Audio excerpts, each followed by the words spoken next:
নিয়েছি মুগ বাঁধাকপি। Welcome back to my channel S কিচেনের পক্ষ থেকে আমি শেফালি নিয়ে এসেছি আপনাদের জন্য আরও একটি নতুন স্বাদের নতুন রেসিপি, মুগ বাঁধাকপি। তো এই মুগ বাঁধাকপির জন্য এখানে কিছু উপকরণ নিয়েছি, উপকরণগুলো দেখে নেওয়া যাক। দেখুন, এখানে নিয়েছি আমি 500 গ্রাম বাঁধাকপি।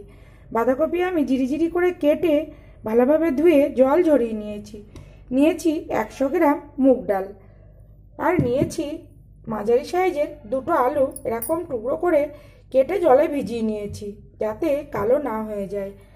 আমার আরও নিত্য নতুন রেসিপি পেতে আমার চ্যানেলটিকে সাবস্ক্রাইব করুন আর পাশে থাকা বেল আইকনটিকে অল করে রাখুন যাতে আমার নোটিফিকেশন আপনার কাছে পৌঁছে যায় আর আপনি অতি সহজেই দেখে নিতে পারেন।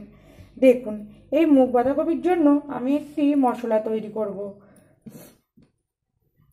আর এই মুগ বাঁধাকপি কিন্তু মাছ মাংসকে হার মানাবে, এত সুন্দর খেতে হয়। তো দেখুন, এখানে দিয়েছি 1.5 ইঞ্চি পরিমাণে আদা, দিয়ে দিলাম পরিমাণ মতো রসুন, দিয়ে দিলাম একটা টমেটো, আর দিয়ে দেব অল্প একটু জল দিয়ে দেখুন, মুগ বাঁধাকপি রান্নার জন্য কড়া বসিয়েছি। তো সবার প্রথমে আমি ডালটা আগে সিদ্ধ করে নেব। দেখুন, এখানে দিয়েছি সীমিত পরিমাণে তেল, আপনারা চাইলে কিন্তু শুকনো কড়াইতেও ভেজে নিতে পারেন। তো আমি অল্প একটু তেল দিয়েই মুগ ডালটা সবসময় ভাজি, সেক্ষেত্রে কিন্তু অনেকটাই ভালো হয়। তবে ডালটা ভেজে কিন্তু আমি ধুয়ে নেব, অবশ্যই ডালটা একবার খুব সুন্দর করে বেছে নেবেন।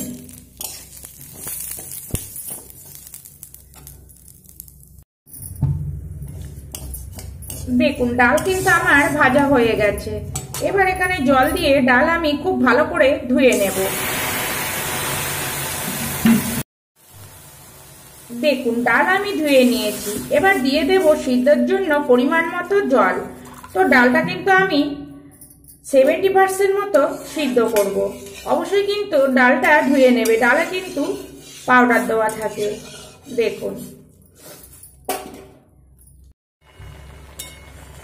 ডাল কিন্তু আমার 70% সিদ্ধ হয়ে গেছে। এবার আমি একটি পাত্রে নামিয়ে নেব।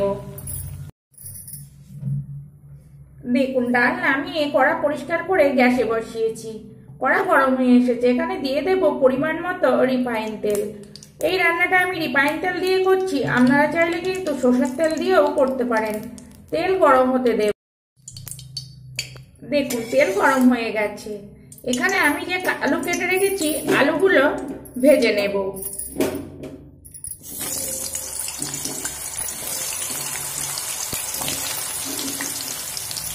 দিয়ে দেব পরিমাণ মতো লবণ আর পরিমাণ মতো হলুদ, আর আলুগুলো এমনভাবে ভাজবো যেন 60% মতো সিদ্ধ হয়ে যায়।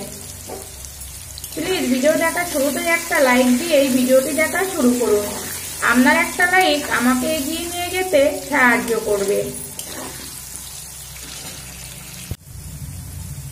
দেখুন, আলু আমার লাল করে ভাজা হয়ে গেছে। এবার একটি পাত্রে তুলে নেব।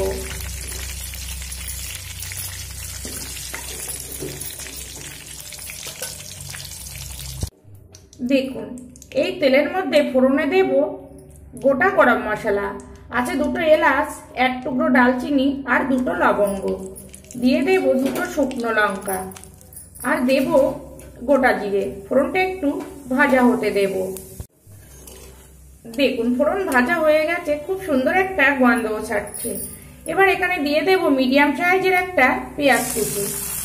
তো আমি এখানে পেঁয়াজ কুচি ব্যবহার করছি, আপনারা চাইলে কিন্তু পেঁয়াজ বাটাও ব্যবহার করতে পারেন। তো পেঁয়াজটা ভাজা হতে দেব। দেখুন, পেঁয়াজ আমার ভাজা হয়ে গেছে। তো এবার আমি এখানে আদা, রসুন আর টমেটো পেস্ট দিয়ে দেব, আর সঙ্গে দেব কালারের জন্য হলুদ, দিয়ে খুব সুন্দর করে কষিয়ে। দেখুন, এখানে আদা রসুনের কাঁচা গন্ধ চলে যাওয়া পর্যন্ত আমি কষিয়ে নিয়েছি। এবার এখানে অ্যাড করব গুঁড়ো মশলা। দেখুন, এখানে দিয়েছি 1 টিস্পুন জিরের গুঁড়ো আর পরিমাণ মতো লঙ্কার গুঁড়ো। আপনারা যেমন ঝাল খাবেন সেটা বুঝেই কিন্তু ঝালটা ব্যবহার করবেন। তো আবারও খুব সুন্দর করে কষিয়ে নেব। আপনারা চাইলে কিন্তু এখানে একটু কাশ্মীরি লঙ্কার গুঁড়োও ব্যবহার করতে পারেন। দেখুন মশলা আমি খুব সুন্দর করে কষিয়ে নিয়েছি আর তেলও ছেড়ে দিয়েছে। দেখুন কত সুন্দর কালার এসেছে আর মশলা থেকে কিন্তু খুব সুন্দর একটা গন্ধও ছাড়ছে। তো এবার আমি দিয়ে দেব কাটা বাঁধাকপি।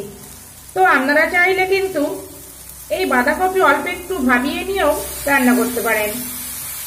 তো আমি এখানে বাঁধাকপিটা ভাপাইনি। এবার দেখুন এখানে দিয়ে দেব আরেকটু হলুদ আর দেব পরিমাণ মতো লবণ আর সঙ্গে অল্প একটু যাতে মশলাটা তলায় ধরা না লেগে যায় তার জন্য অল্প একটু জল দিয়ে চাপা দিয়ে বাঁধাকপিটা হতে দেব। তবে এই বাঁধাকপি কিন্তু আমি লো টু মিডিয়াম করেই রান্না করব।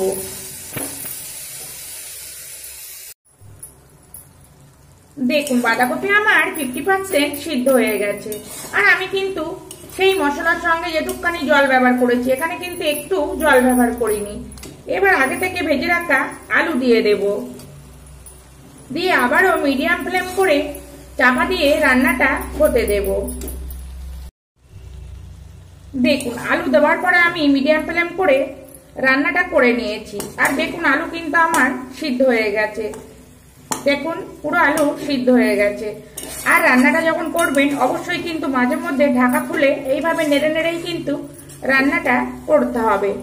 এবার এখানে আমি যে মুগ ডাল আগের থেকে সিদ্ধ করে রেখেছি সেই সিদ্ধ মুগ ডাল দিয়ে দেব। তো এইভাবে যদি মুগ বাঁধাকপি রান্না করা যায় খেতে কিন্তু অসাধারণ টেস্ট হয়। তবে কি মুগ ডাল আর বাঁধাকপি যদি একসঙ্গে কষিয়ে রান্না করা যায় তখন কিন্তু ডালটা একদমই গলে যাবে, খেতে কিন্তু ভালো লাগবে না। তো এবার আবারও আমি 4 থেকে 5 মিনিট এই বাঁধাকপি আর আলুর সঙ্গে ডালটা রান্না করে নেব। তো এখানে দিয়ে দেব স্বাদটা বাড়ানোর জন্য পরিমাণ মতো চিনি।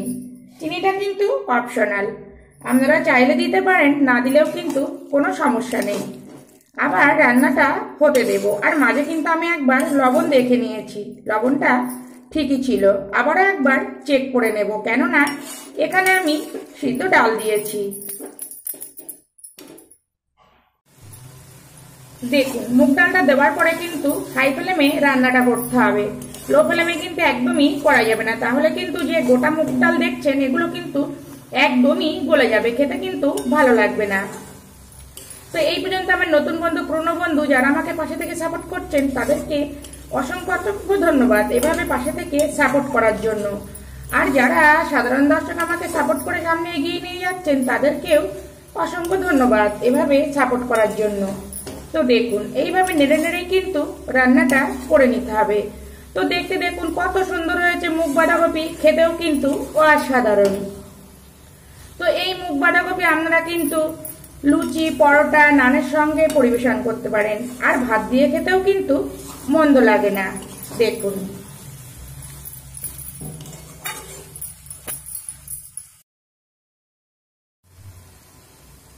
দেখুন আমার মুগ বাঁধাকপি রেডি হয়ে গেছে। এবার ওপর থেকে দিয়ে দেব কিছুটা ধনেপাতা কুচি। যেহেতু আমি এখানে ধনেপাতা ব্যবহার করছি তার জন্য কিন্তু গরম মশলা ব্যবহার করব না, কেননা ধনেপাতা আর গরম মশলা দুটো যদি একসঙ্গে দেই এর ফ্লেভার কিন্তু খুব একটা ভালো হবে না। তো আপনারাও বাড়িতে এইভাবে মুগ বাঁধাকপি রান্না করুন, আশা করছি খেতে খুবই ভালো লাগবে। আর যদি ভালো লাগে প্লিজ প্লিজ আমার চ্যানেলটিকে সাবস্ক্রাইব করে পাশে থাকুন। আর খুব ভালো লাগলে প্লিজ একটা লাইক সঙ্গে একটা শেয়ারও করে দিন। দেখুন কত সুন্দর দেখতে লাগছে, খেতেও কিন্তু অসাধারণ। তো আমি আবার ফিরে আসবো নতুন কোনো রেসিপি নিয়ে। সবাই ভালো থাকবেন, সবাই সুস্থ থাকবেন। তো এটা আমি 5 মিনিট চাপা দিয়ে রেখে তারপরেই পরিবেশন করব।